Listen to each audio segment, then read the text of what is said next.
সাহিত্যের বৈঠকখানায় আজ আমরা আলোচনা করছি বিশিষ্ট কবি এডমান্ড স্পেন্সারকে নিয়ে। এডমান্ড স্পেন্সার একটি উল্লেখযোগ্য নাম ইউরোপীয় সাহিত্যের ক্ষেত্রে। 16th সেঞ্চুরির ঠিক মাঝামাঝি সময়ে এডমান্ড স্পেন্সারের জন্ম। ঠিক এক্সাক্ট কত সালে তিনি জন্মগ্রহণ করেছিলেন সেটা নিয়ে বেশ বিতর্ক আছে। কেউ বলেন তিনি 1552 সালে জন্মেছিলেন, কেউ বলেন তিনি 1553 সালে জন্মেছিলেন। তার জন্মসাল নিয়ে বিতর্ক থাকলেও এটা নিয়ে বিতর্ক নেই যে স্পেন্সার অসাধারণ প্রতিভাধর একজন মানুষ ছিলেন। মাত্র 46 বছরের একটি জীবন। বেন জনসন তিনি লিপিবদ্ধ করে গেছেন যে খুব দারিদ্র্যে, খুব কষ্টে রুটি কিনে খাওয়ার মতো পয়সা নেই তার। 46 ইয়ার্স ওল্ডে মারা যাচ্ছেন, অসংখ্য অসুবিধের সম্মুখীন হয়ে, দুর্দশাগ্রস্ত হয়ে এই প্রতিভাধর কবি এডমান্ড স্পেন্সার। কিন্তু তিনি কি রেখে গিয়েছিলেন আমাদের জন্য? তিনি আমাদের জন্য রেখে গিয়েছিলেন ফেয়ারি কুইনের মতো মহাকাব্যিক এক কবিতা, যে কবিতা এলিজাবেথ দ্য ফার্স্টকে সামনে রেখে অসাধারণ উপমা আর প্রতীকী চিত্র একটু একটু করে ফুটিয়ে তোলে এক অসাধারণ সৃষ্টি তিনি উপহার দিয়েছিলেন আমাদের। এক বিশাল বিপুল সৃষ্টি, যা হয়তো তার পুরোপুরি তিনি শেষ করে উঠতে পারেননি। ভীষণ ব্যস্ত একটি জীবন ছিল এডমান্ড স্পেন্সারের। নানান জায়গায় বড় হওয়া, পড়াশুনোর একটা বড় অংশ লন্ডনে মার্চেন্ট টেলার্স স্কুলে, তারপর এক এক করে কেমব্রিজ এবং নানান স্থান। কিন্তু একদিকে যেমন একটা ভীষণ উচ্চাকাঙ্ক্ষাময় তার জীবন ছিল, অন্যদিকে কিন্তু এক কাব্যময় কাব্যিক দৃষ্টিভঙ্গি তাকে আগাগোড়া অনুপ্রাণিত করেছিল। 1579 সালে প্রকাশিত হয়েছিল এডমান্ড স্পেন্সারের দ্য শেফার্ডস ক্যালেন্ডার। বেশ নাম করেছিল টেক্সটটি, এবং এই টেক্সট আমাদের ইংল্যান্ডের জীবনযাত্রার যেমন ছবি দেয়, শেফার্ড মেষপালকের আঙ্গিকে আমরা যে প্রাকৃতিক দৃশ্যের অসাধারণ পারিপাট্য খুঁজে পাই, তার সাথে কিন্তু জীবন দর্শনের যে ছবি আমাদের উপহার দিয়েছিলেন স্পেন্সার, তা একই সাথে অতুলনীয়। স্পেন্সারের প্রথম স্ত্রী যখন মারা যান, বয়সে অনেক কম, এলিজাবেথ বয়েলকে বিবাহ করেছিলেন তিনি। সেই বিবাহ হওয়ার আগে তাদের যে মন দেয়া নেয়ার প্রস্তুতি পর্ব, সেসব নিয়ে যে কবিতাগুলো তিনি লিখেছিলেন, তারই সম্মিলিত প্রচেষ্টায় যে খনি আমরা পেলাম, সেই সনেট গুচ্ছ, সেই সনেট গুচ্ছের নাম অ্যামোরেত্তি। এই অ্যামোরেত্তি একটি অসাধারণ কবির মানসিক বিকাশ, যিনি একজনের ভালোবাসায় পড়েছেন এবং সে ভালোবাসাকে তিনি অপূর্ব উপমা, অপূর্ব ছন্দে, অপূর্ব রূপে তিনি প্রকাশ করছেন। হ্যাঁ, এই প্রসঙ্গে সনেট নিয়ে কিছু কথা আমাদের বলতেই হবে। সনেট 14 লাইনের যে বিশেষ কবিতা, তা আসলে ইংল্যান্ডের নয়, তা ইটালিতে প্রথম আমরা তার যে বিকাশ তা আমরা দেখতে পাই। কিন্তু এই অসাধারণ 14 লাইনের কবিতার এই ধরনটি আস্তে আস্তে ইউরোপের নানান দেশে ছড়িয়ে পড়ে। নানান দেশে ছড়িয়ে পড়তে পড়তে এক সময় ইংল্যান্ডে এসে পৌঁছায়। ইংল্যান্ডেও অসংখ্য মানুষেরা এই সনেট নিয়ে চর্চা করেন। তবে সনেটের যে মূল বিষয়বস্তু ছিল তা হলো কোনো নারীকে উদ্দেশ্য করে ভালোবাসা নিবেদন করা, এবং কবি সেখানে নিজের মতো করে অভিনবত্ব দেখিয়েছেন। স্পেন্সারও তার মতো করে এলিজাবেথ বয়েলকে সামনে রেখে তার সেই ভালোবাসার যে কথা সেগুলো আমাদের সামনে রেখেছেন, যা পড়লে আমরা এক অন্য মার্গে উপনীত হই। আমরা আজকের এই আলোচনায় যে কবিতাটি পড়ব সেটা তার বিখ্যাত সনেট অ্যামোরেত্তি সেই সংকলন থেকে নেওয়া, যার প্রথম লাইনটি হলো, one day I রোট her name upon the strand. শুরুতেই একেবারে মূল বিষয়ে চলে যাচ্ছেন স্পিকার এই কবিতায়, এই সনেটে। শুরুতে গিয়েই তিনি তার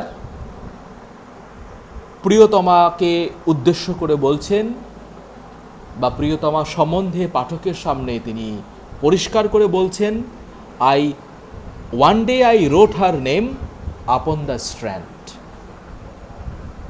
সমুদ্র তীরবর্তী এলাকা, সেখানে গিয়ে পুরুষ সঙ্গীটি তার প্রিয়তমার নাম তার বালিতে, সেই বেলাভূমিতে তীরে সুন্দর করে তার প্রিয়তমার নাম সে লিখেছে।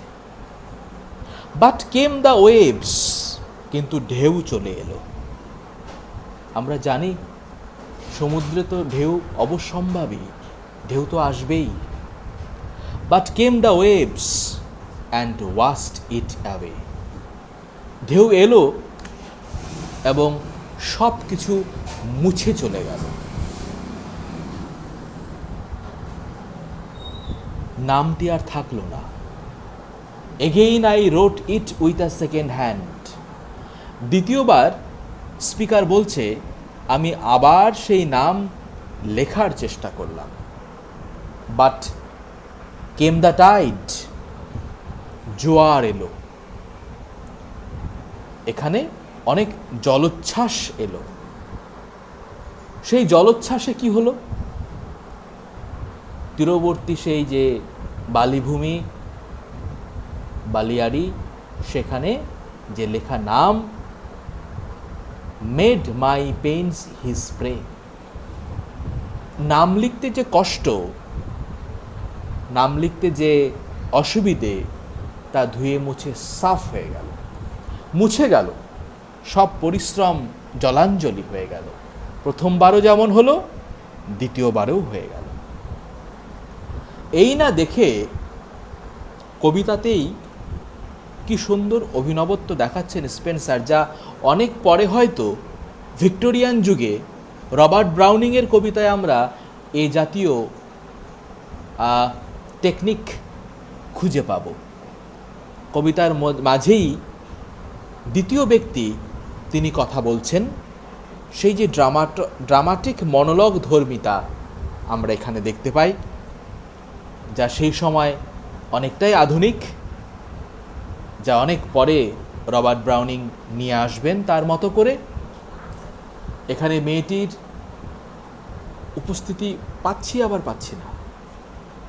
মেয়েটি এখানে বলছে, ভেইন ম্যান সেইড শি। মেয়েটি বলে উঠল, হে পুরুষ, তুমি তো ব্যর্থ, তুমি তো পারোনি, তুমি তো অসফল। That ডস্ট in vein as.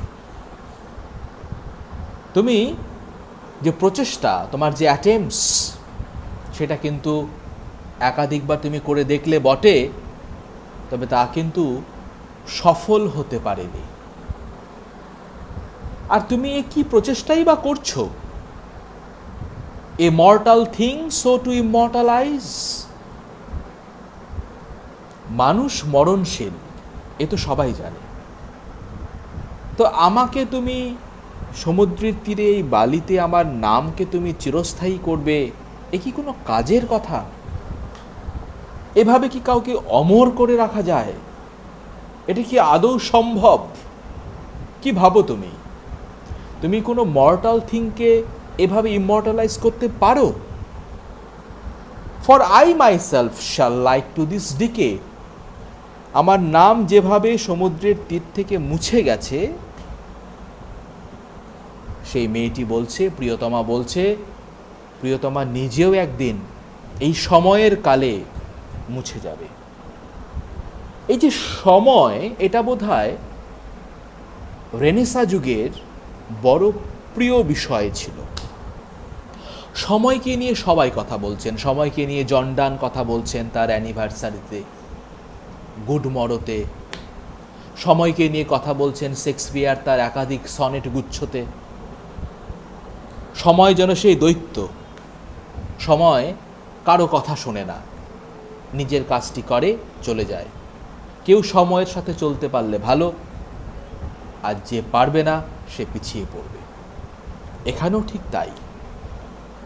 সময়, সময় যেন এক রহস্যময় অস্তিত্ব। আমরা সবাই সময়ের সাথে ছোটার চেষ্টা করি, কিন্তু ছুটতে পারি কি আদৌ? পারি না তো। এখানে স্পিকার, তার প্রিয়তমা, তারা বলছে, I myself shall like to this decay. একই রকমভাবে নাম যেমন করে মুছে গেছে সময়ের কালে, মেয়েটি নিজেও একদিন মুছে যাবে। And make my name be wiped out likewise. ঠিক একই রকমভাবে তার নামও চিরকালের জন্য মুছে যাবে। কেউ টিকবে না পৃথিবীতে, এভাবে কাউকে চিরস্থায়ী করা যায় না। মেয়েটি তার প্রিয়তম সে মানুষটির উদ্দেশ্যে এভাবেই বলছে, যেভাবে কখনো কাউকে চিরস্থায়ী করা যায় না। কিন্তু স্পিকার এখানটায় খুব আত্মবিশ্বাসী। প্রিয়তমার এহেন অভিযোগে সে হার মানতে নারাজ। সে তাই বলছে, not so quoth I. Speaker বলে উঠল, না না না, তা তো নয়। Let baser things devise to die in dust, but you shall live by fame. অনেক নিম্ন মানের, নিম্ন গুণ সম্পন্ন জিনিস আমাদের চারপাশে আছে, যারা ধ্বংস হওয়ার জন্যই জন্মেছে। তেমন জিনিস ধ্বংস হোক না, তাতে কোনো ক্ষতি নেই তো, কিন্তু তুমি তো অনেক মূল্যবান, তুমি তো অনেক দামি, তুমি তো এক অসাধারণ সৃষ্টি। তোমাকে তো এভাবে ধ্বংস হতে দেওয়া যায় না, তোমাকে তো এভাবে হারিয়ে ফেলা যায় না। তাই তুমি এভাবে হারিয়ে যাবে, ধুলায় মিশে যাবে, এটা কি করে সম্ভব? আমার কাছে একটি জাদু কাঠি আছে, আমার কাছে একটা ম্যাজিক আছে। সেই ম্যাজিকে কিন্তু আমি তোমাকে অমর করে রাখতে পারি। কি সেটা? My verse your virtues rare shall eternize. আমার যে কবিতা, আমি আমার কবিতায় তোমাকে অমর করে রাখব। তোমার যত ভার্চুস, গুণাবলী আছে, তোমার সব গুণাবলী আমার কবিতার মধ্যে লিপিবদ্ধ হয়ে থাকবে। আমার কবিতার সাথে সাথে তুমিও অমর হয়ে থাকবে। And in the heavens write your glorious name. আর সেই অনন্তকাল, সেই স্বর্গে যতদিন মানুষ থাকবে, এই মনুষ্য সমাজ থাকবে, তোমার নাম লিপিবদ্ধ থাকবে, খোদাই করা থাকবে, স্বর্ণাক্ষরে লেখা থাকবে। When his death shall all the world subdue, our love shall live and let our life renew. হ্যাঁ, মৃত্যু থাকবেই, মৃত্যু তো থাকবেই, জীবনও থাকবে। পৃথিবীতে জীবন এবং মৃত্যুর খেলা চলতে থাকবে। কিন্তু কবিতার মাধ্যমে শুধু তুমি নও, আমাদের ভালোবাসা টিকে থাকবে, এবং এই ভালোবাসা হয়তো আগামী প্রজন্মকে এমনি করে নতুন আশা দেবে।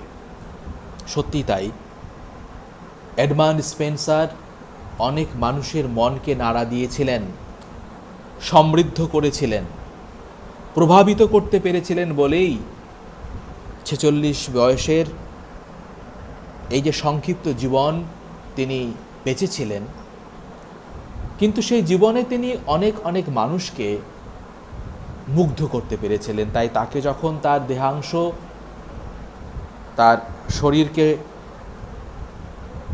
কবরস্থ করা হচ্ছে পোয়েটস কর্নারে, যেখানে অসংখ্য কবিদেরকে কবরস্থ করা হয়েছে, আমরা দেখতে পাচ্ছি সেই কবির দল যারা সেদিন সেখানে উপস্থিত ছিলেন, প্রত্যেকে হাতের কাছে তাদের কলম, তাদের বই, তাদের কবিতা, যার যেমন শ্রদ্ধার্ঘ ছিল সব উজাড় করে দিয়েছিল। স্পেন্সার সঠিক ছিলেন, তাই তার কবিতা আমরা আজও পড়ছি। তার কবিতা আমাদের একইভাবে অনুপ্রাণিত করছে, আগামীতেও করতে থাকবে।